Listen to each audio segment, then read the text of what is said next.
ನಾನು ನಿಮ್ಮ ಮಲ್ನಾಡ್ ಹುಡುಗಿ. Welcome back to my YouTube channel life in Malnad. ಏನಪ್ಪ ಇವಳು ಪ್ರತಿದಿನ ಕಂಟಿನ್ಯೂಸ್ ಆಗಿ ವಿಡಿಯೋ ಅಪ್ಲೋಡ್ ಮಾಡ್ತಿದ್ದಾಳು, ಸಡನ್ ಆಗಿ ನಿಲ್ಸಿದ್ದಾಳೆ, ಮತ್ತೆ ಈ ಥರ ಮಾತಾಡ್ತಾ ಇದ್ದಾಳೆ ಅಂತ ನೋಡ್ತಿದ್ದೀರಾ? ಹೌದು ಫ್ರೆಂಡ್ಸ್, ನೀವೀಗ ಆಲ್ರೆಡಿ ನನ್ನ ತಮ್ಮನೇಲಿ ನೋಡಿರ್ತೀರ. ನನಗೆ ನೋಸ್ ಸರ್ಜರಿ ಆಗಿದೆ.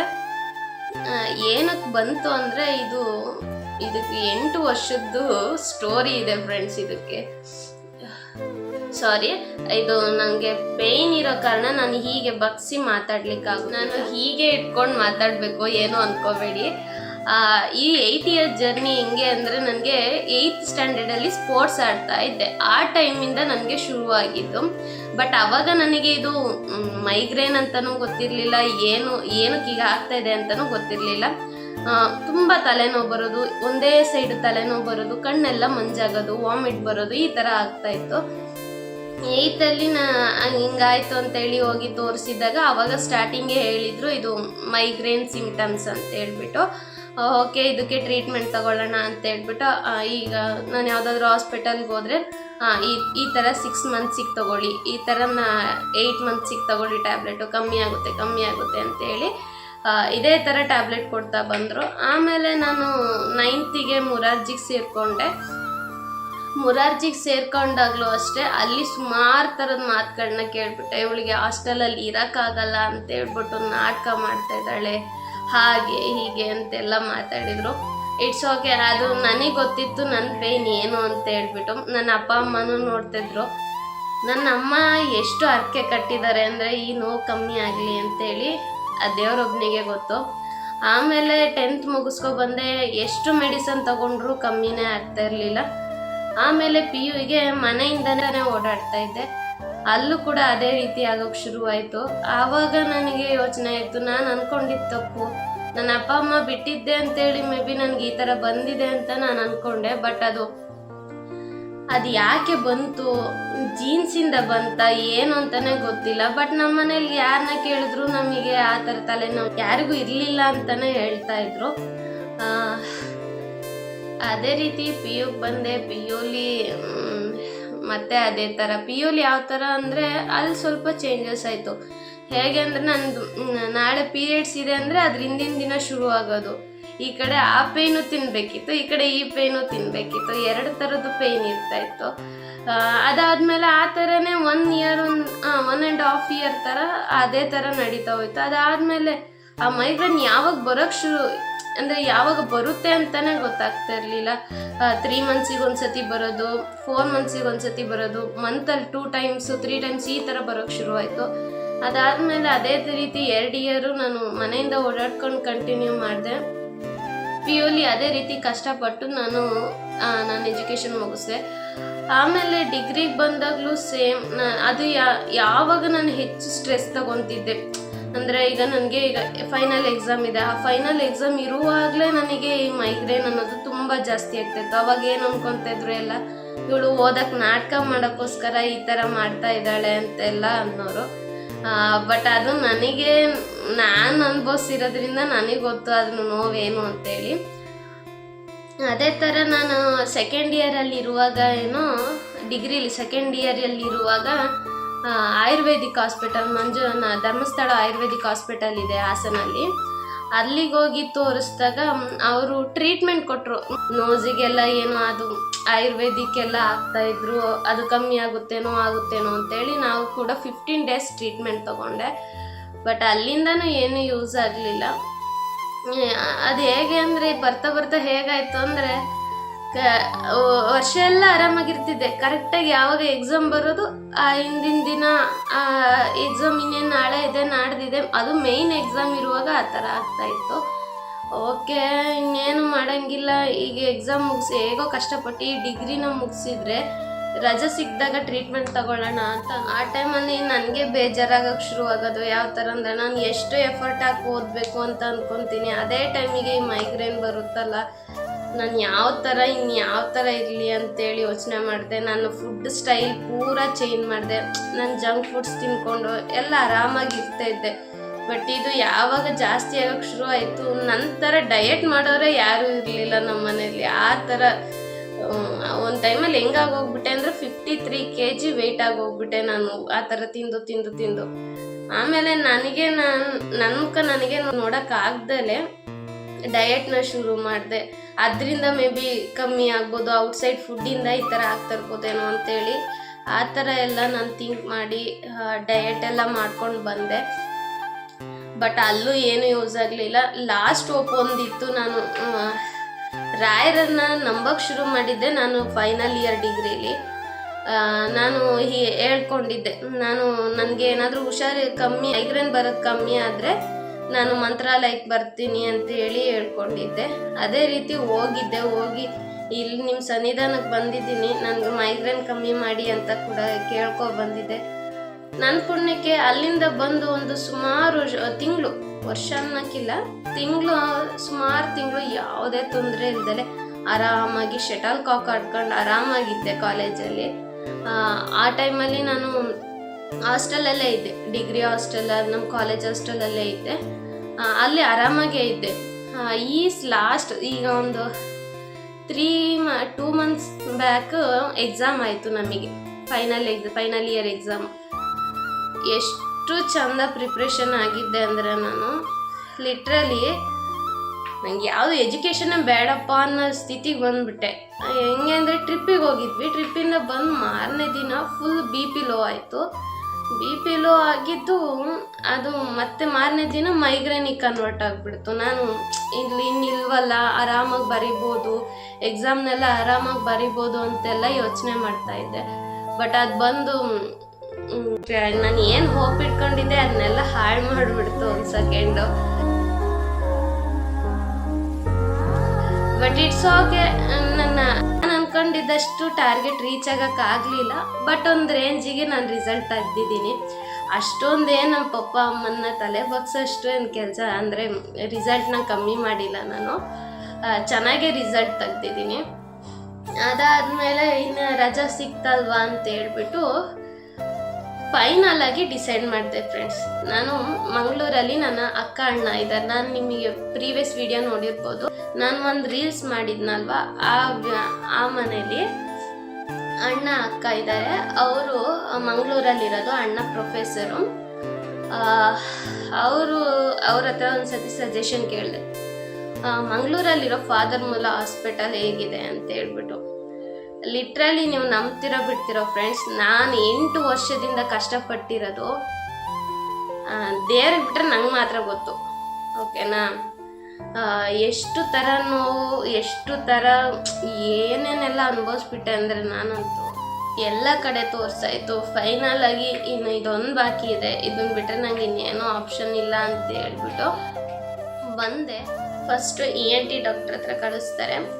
ಅಲ್ಲಿ ಕಳಿಸ್ದಾಗ ನಮಗೆ, ನಾನು ಹೇಳಿದೆ ನಂದು 8 ಇಯರ್ಸಿಂದ ಏನೇನು ಸಫರ್ ಪಟ್ಟಿದ್ದೀನಿ, ಅವ್ರು ಏನೇನು ಮೆಡಿಸನ್ ಕೊಟ್ಟಿದ್ದಾರೆ ಪ್ರತಿಯೊಂದು ಅವ್ರ ಹತ್ರ ಹೇಳಿದೆ. ಅಲ್ಲಿ ಹೇಳಿದಾಗ ಅವ್ರು ಹೇಳಿದ್ದು, ನೀವು ಯಾಕೆ ಇಷ್ಟು ಮೆಡಿಸನ್ ತೊಗೊಂಡ್ರಿ, ಇದು ನಿಮಗೆ ಹಾರ್ಮೋನ್ ಇಂಬ್ಯಾಲೆನ್ಸ್ ಮಾಡಿದೆ, ಹಾಗೆ ಇದರಿಂದ ನಿಮಗೇನೆ ಎಫೆಕ್ಟ್ ಆಗಿದೆ ಹೊರತು ನಿಮ್ಮ ಪ್ರಾಬ್ಲಮಿಗೆ ಸೊಲ್ಯೂಷನ್ ಸಿಕ್ಕಿಲ್ಲ. ನೀವು ಹೇಳೋದ ಪ್ರಕಾರ ಅದು ಮೈಗ್ರೇನ್ ಇರಬಹುದು, ಮೈಗ್ರೇನಿಗೆ ಪರ್ಮನೆಂಟಾಗಿ ಸೊಲ್ಯೂಷನ್ ಇಲ್ಲ ಅಂತಲೇ ಅವರು ಕೂಡ ಹೇಳಿದ್ದು. ಆಮೇಲೆ ಅವರು ನೋವ್ಸ್ ಒಂದ್ಸತಿ ಚೆಕ್ ಮಾಡಿದ್ರು. ನೋವ್ಸ್ ಚೆಕ್ ಮಾಡಿದಾಗ ಇಲ್ಲಿ ಮಧ್ಯ ಬೋನು ಸ್ವಲ್ಪ ಬೆಂಡ್ ಆಗಿದೆಯಂತೆ. ಆ ಬೆಂಡ್ ಆದಾಗ ಅದು ಈ ನರಗಳನ್ನ ಪ್ರೆಸ್ ಮಾಡಿ ಮಾಡಿ ಮಾಡಿ ಮಾಡಿ ಈ ಕಡೆ ಭಾಗನೇ ವೀಕ್ ಮಾಡಿಬಿಟ್ಟಿದೆಯಂತೆ. ನಂಗೆ ಲಿಟ್ರಲಿ ಕೇಳಿ ಎಷ್ಟು ಶಾಕ್ ಆಯಿತು ಅಂದರೆ, 8 ಇಯರ್ಸಿಂದ ಒಬ್ಬರು ಡಾಕ್ಟ್ರು ಕೂಡ ಇದನ್ನು ಹೇಳಲೇ ಇಲ್ಲ ನನಗೆ, ಈ ಥರ ಇದರಿಂದನೇ ನಿನಗೆ ಇದಾಗ್ತಾ ಇರೋದು ಅಂತ ಒಬ್ಬರು ಕೂಡ ಹೇಳಲಿಲ್ಲ. ನಂಗೆ ಕೇಳಿ ಈ ಥರನೂ ಇರುತ್ತಾ ಅಂತೇಳಿ ಯೋಚನೆ ಮಾಡಿದೆ. ಓಕೆ, ಅವ್ರು ಹೇಳಿದ್ರು ಅದು ಪರ್ಮನೆಂಟ್, ನಿಮಗೆ ಸೊಲ್ಯೂಷನ್ ಬೇಕು ಅಂದರೆ ಅದಕ್ಕೆ ಸರ್ಜರಿನೇ ಆಪ್ಷನ್ ಇರೋದು. ಅದನ್ನು ಬಿಟ್ಟರೆ ನಾವು ಬೇಕಾದ್ರೆ ಟ್ಯೂಬ್ ಕೊಡ್ತೀವಿ, ಆ ಟೈಮಿಗೆ ನಿಮಗೆ ಮೂಗು ಓಪನ್ ಅಂದರೆ ಬ್ಲಾಕ್ ಆಗಿರೋದು ಓಪನ್ ಆಗುತ್ತೆ, ಆಮೇಲೆ ಮತ್ತೆ ಅದೇ ಥರ ಆಗುತ್ತೆ ಅಂತ ಹೇಳಿದ್ರು. ಅದಾದಮೇಲೆ ಹೇಗೋ ಧೈರ್ಯ ಮಾಡಿ ಮನೇಲೆಲ್ಲ ಕೇಳಿದ್ವಿ, ಮಾಡಿಸ್ಲೇಬೇಕಾ ಅಂದರೆ ನನಗೇನು ಭಯ ಇತ್ತು ಅಂದರೆ ನನ್ನ ನೋಸಿಂದು ಶೇಪ್ ಏನಾದ್ರು ಚೇಂಜ್ ಆಗುತ್ತಾ ಅನ್ನೋದೊಂದು ಭಯ ಇತ್ತು ನನಗೆ. ಅನ್ನೋಕ್ಕಿಂತ ನಮ್ಮ ಮನೇಲಿ ಎಲ್ಲರಿಗೂ ನೋಸಿಂದು ಶೇಪ್ ಏನಾದ್ರು ಚೇಂಜ್ ಆಗುತ್ತಾ ಅನ್ನೋದೊಂದು ಭಯ ಇತ್ತು. ಆದರೂ ಹೇಗೋ ಧೈರ್ಯ ಮಾಡಿ ಸರ್ಜರಿ ಮಾಡಿಸ್ಕೊಂಡೆ. ಇಲ್ಲಿ ಫಾದರ್ಮುಲ್ಲದಲ್ಲಿ ಯಾವ ಥರ ಅಂದರೆ ಈ ಗೌರ್ಮೆಂಟ್ ಸ್ಕೀಮ್ಗಳಿದೆಯಲ್ವಾ, ಆ ಗೌರ್ಮೆಂಟ್ ಸ್ಕೀಮ್ಗಳು ಅಪ್ಲೈ ಆಗ್ತದೆ. ಯಾವುದಕ್ಕೆ ಅಂದರೆ ಈಗ ಮೇಜರ್ ಅಂದರೆ ಈ ಚಿಕ್ಕ ಚಿಕ್ಕ ಸರ್ಜರಿ ಅಥವಾ ಈ ಸ್ಕ್ಯಾನಿಂಗಿಗೆಲ್ಲ ಇದು ಅಪ್ಲೈ ಆಗಲ್ಲ ಸ್ಕೀಮ್ಗಳು. ದೊಡ್ಡ ದೊಡ್ಡ ಆಪ್ರೇಷನ್ಸ್ ಎಲ್ಲ ಇರುತ್ತಲ್ಲ ಅದಕ್ಕೆಲ್ಲ ಆಗುತ್ತೆ. ನಂದಕ್ಕೇನಂದ್ರು ಅಂದರೆ ನಿಮ್ಮದು ಮೈನರ್ ಸರ್ಜರಿ, ಅದಕ್ಕೇನು ಬೇಡ ಅಂತ ಹೇಳಿದ್ರು. ಆಮೇಲೆ ಇರಲಿ ಅಂತ ಹೇಳ್ಬಿಟ್ಟು ನಾವು ಆದ್ರೂ ನಂದೊಂದು ಆಯುಷ್ಮಾನ್ ಕಾರ್ಡ್ ಇತ್ತು, ಹಾಗಾಗಿ ನಾನು ಅದ್ರ ಮೇಲೆ ಅಪ್ಲೈ ಮಾಡಿದ್ದೆ. ಅಲ್ಲಿ ಹೋಗಿ ಅಡ್ಮಿಷನ್ ಆದಮೇಲೆ ಅವ್ರಿಗೆ ಕೇಳಿದೆ ನಾನು ಒಂದ್ಸತಿ ಇದು ಅಪ್ಲೈ ಆಗುತ್ತಾ ಅಂತ. ಅವರಿದ್ದವರು ಇಲ್ಲ ಆಗಲ್ಲ, ಇದು ಮೈನರ್ ಸರ್ಜರಿಗೆಲ್ಲ ಆಗಲ್ಲ ಅಂದರು. ಓಕೆ ಇಟ್ಸ್ ಓಕೆ, ನಾವು ಪೇಮೆಂಟಲ್ಲೇ ಸರ್ಜರಿ ಮಾಡಿಸ್ಕೊತೀವಿ ಅಂದ್ವಿ. ಅವರು ಓಕೆ ನೀವು ಮಂಡೇ 17th ಬನ್ನಿ, 17th ಆಗಸ್ಟ್ ಬನ್ನಿ ಅಂತ ಅಂದರು. ನನಗೆ ನಾನು ಪ್ರತಿಯೊಂದೂ ಇಂಜೆಕ್ಷನ್ ಆಗಲಿ ಗ್ಲೂಕೋಸ್ ಆಗಲಿ ಎಲ್ಲ ತೊಗೊಂಡಿದ್ದೆ, ಯಾವುದಕ್ಕೂ ಹೆದರ್ತಿರ್ಲಿಲ್ಲ. ಸರ್ಜರಿ ಅಂತ ಬಂದಾಗ ಯಾವ ಥರ ಇರುತ್ತೆ ಅಂತೇಳಿ ಎಕ್ಸ್ಪೀರಿಯನ್ಸ್ ಮಾಡಿಬಿಟ್ಟೆ. ಸರ್ಜರಿ ಬಗ್ಗೆ ನನಗೆ ಒಂದು ಸ್ವಲ್ಪ ಕೂಡ ಐಡಿಯಾ ಇರಲಿಲ್ಲ, ಯಾವ ಥರ ಮಾಡ್ತಾರೆ ಏನು ಅಂತ ಹೇಳ್ಬಿಟ್ಟು. ಮಂಡೇ ಬನ್ನಿ ಅಂತ ಹೇಳಿದ್ರು ಅಂತೇಳಿ ನಾವು ಹೋದ್ವಿ. ಅಲ್ಲಿ ಮತ್ತೆ ಒಂದ್ಸತಿ ಚೆಕ್ ಮಾಡಿದ್ರು, ಎಸ್ ನಿಮಗೆ ಬ್ಲಾಕ್ ಆಗಿದೆ ಅದು ಅಂತ ಹೇಳಿದ್ರು. ಆಮೇಲೆ ಅಡ್ಮಿಷನ್ ಆಗಿ ಅಂತ ಹೇಳಿದ್ರು. ಜನರಲ್ ವಾರ್ಡಿಗೆ ತಗೊಂಡ್ವಿ ನಾವು. ಜನರಲ್ ವಾರ್ಡಿಗೆ ತಗೊಂಡಾಗ ನಾನು ಫುಲ್ ಜೋಶಲ್ಲಿದ್ದೆ. ಸರ್ಜರಿ ಅಲ್ವಾ, ನಾನು ಚುಚ್ಚಿಸ್ಕೊಂಡಿರೋದು ಎಷ್ಟು ಯಾವುದು ಲೆಕ್ಕನೇ ಇಲ್ಲ ಅಂತೇಳಿ ಫುಲ್ ಜೋಶಲ್ಲಿ. ನಾನು ನಿಮಗೊಂದು ವಿಡಿಯೋಗಳನ್ನ ಹಾಕ್ತೀನಿ ನೋಡಿ, ನಾನು ಯಾವ ಥರ ಇದ್ದೆ ಅಂತೇಳಿ ತೋರ್ಸಕ್ಕೆ ಕೂಡ ವಿಡಿಯೋ ಮಾಡ್ಕೊಂಡಿದ್ದೆ. ಇದು ಫಸ್ಟ್ ಡೇ ಅಂದರೆ ನಂದು ಬ್ಲಡ್ ಟೆಸ್ಟು ಹಾಗೆ ಎಕ್ಸ್ರೇ ECG ಎಲ್ಲ ಮಾಡಿದ್ದಿನ ಈ ಥರ ಇದ್ದೆ.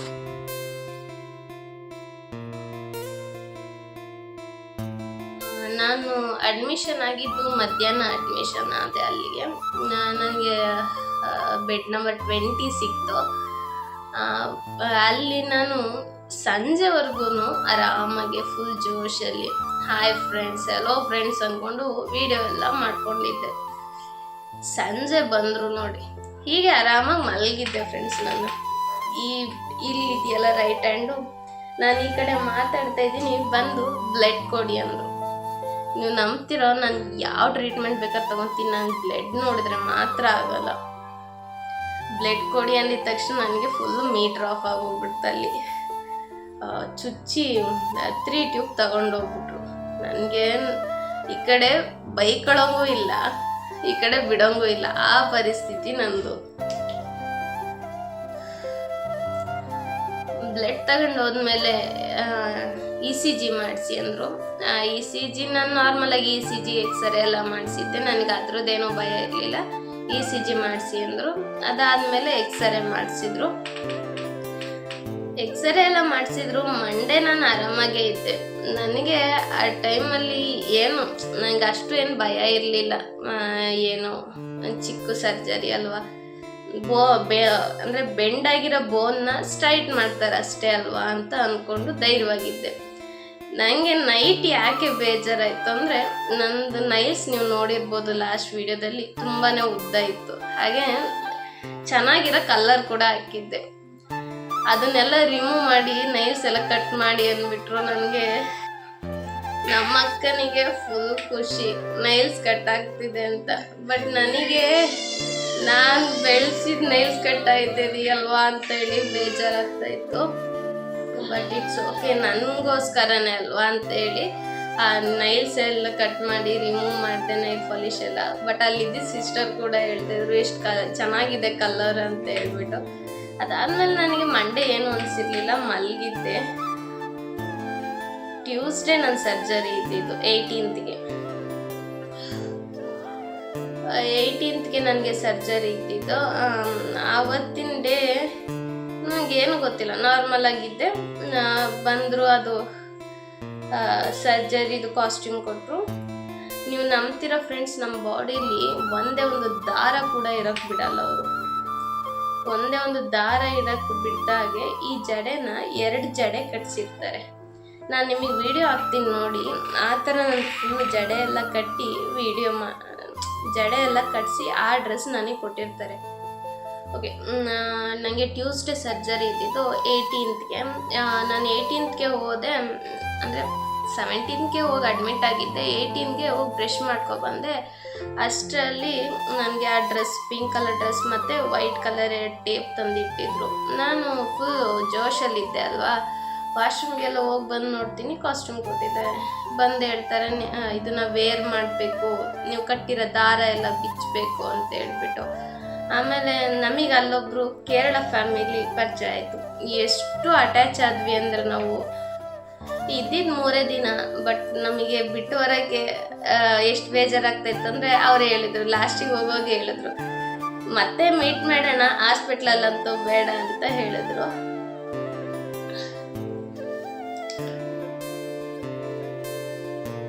ಆಗಲೇ ಹೇಳಿದ್ನಲ್ವಾ, ಅದೇ ಬಟ್ಟೆ ಇದು. ಈ ಥರ ರೆಡಿ ಆಗಬೇಕು, 2 ಜಡೆ ಕಟ್ಟಬೇಕು. ಆಮೇಲೆ ಅವ್ರು ಕ್ಯಾಪ್ ಕೊಡ್ತಾರೆ, ಅದನ್ನು ಅಲ್ಲಿ ಆಪ್ರೇಷನ್ ಥಿಯೇಟ್ರಲ್ಲಿ ಹಾಕಬೇಕು. ಈ ಥರ ಎಲ್ಲ ವೀಡಿಯೋ ಮಾಡ್ಕೊಳ್ತಾ ಇದ್ದೆ. ಅಷ್ಟರಲ್ಲಿ ಬಂದು ಗ್ಲೂಕೋಸ್ ಹಾಕಿದ್ರು. ಗ್ಲೂಕೋಸ್ ಎಲ್ಲ ಕೊಟ್ಟು ಆಪ್ರೇಷನ್ ಥಿಯೇಟರಿಗೆ ಕರ್ಕೊಂಡೋದ್ರು. ನೆಕ್ಸ್ಟ್ ಏನಾಯಿತು ಅಂತ ಪಾರ್ಟ್ 2 ವೀಡಿಯೋದಲ್ಲಿ ಹೇಳ್ತೀನಿ.